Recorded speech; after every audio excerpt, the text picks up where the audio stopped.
வணக்கம் நண்பர்களே. உலகக்கோப்பை கால்பந்து போட்டி ஃபிஃபா வேர்ல்டு கப் உலகமே ஆவலோடு எதிர்பார்த்துட்டு இருந்த அந்த இறுதி போட்டியில் அர்ஜென்டினாவும் ஸ்பெயினும் ஃபைனல் மேட்சில் கலந்துக்கிட்டாங்க. அதில் ஸ்பெயின் ஒரு கோல் அடித்து தனது வெற்றியை தக்க வச்சிருக்காங்க.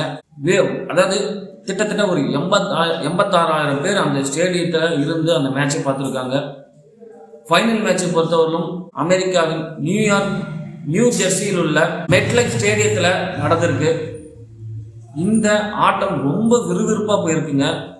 அதாவது வழக்கமான 90 நிமிடத்தில் யாருமே கோல் அடிக்கலை. அவங்களுடைய சமர்த்தியமான ஆட்டத்தை கையாண்டிருக்காங்க.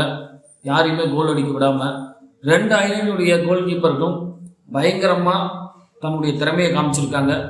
வழக்கமான 90 நிமிடத்தில் கோல் அடிக்காதனால அடுத்த கூடுதல் நிமிடங்கள் வழங்கப்பட்டிருக்கு. 30 நிமிடம், அதாவது 120 நிமிடங்களாக அந்த ஆட்டம் உயர்ந்திருக்கு. இந்த கூடுதல் நிமிடத்தில் அர்ஜென்டினா பண்ண ஒரு தப்பு.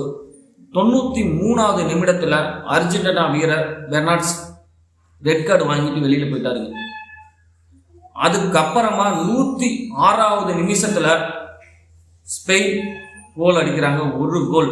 அந்த வீரர் யாருன்னா வெளியிலிருந்து உள்ளார வந்த மாற்று வீரர் பெரான் டோரஸ். அவரு அடித்த அந்த ஒரு கோல் தாங்க ஸ்பெயினுடைய வெற்றியை தீர்மானித்திருக்கு.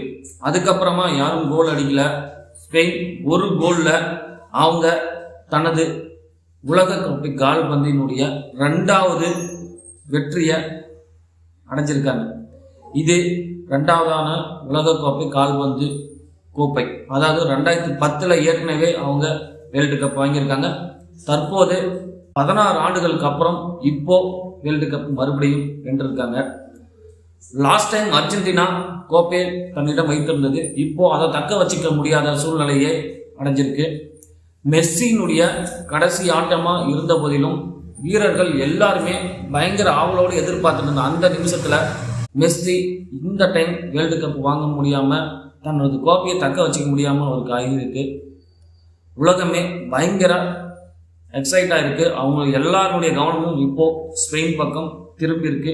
சாதனை படைச்சிருக்காங்க வேர்ல்டு கப்பில் ஸ்பெயின். நன்றி.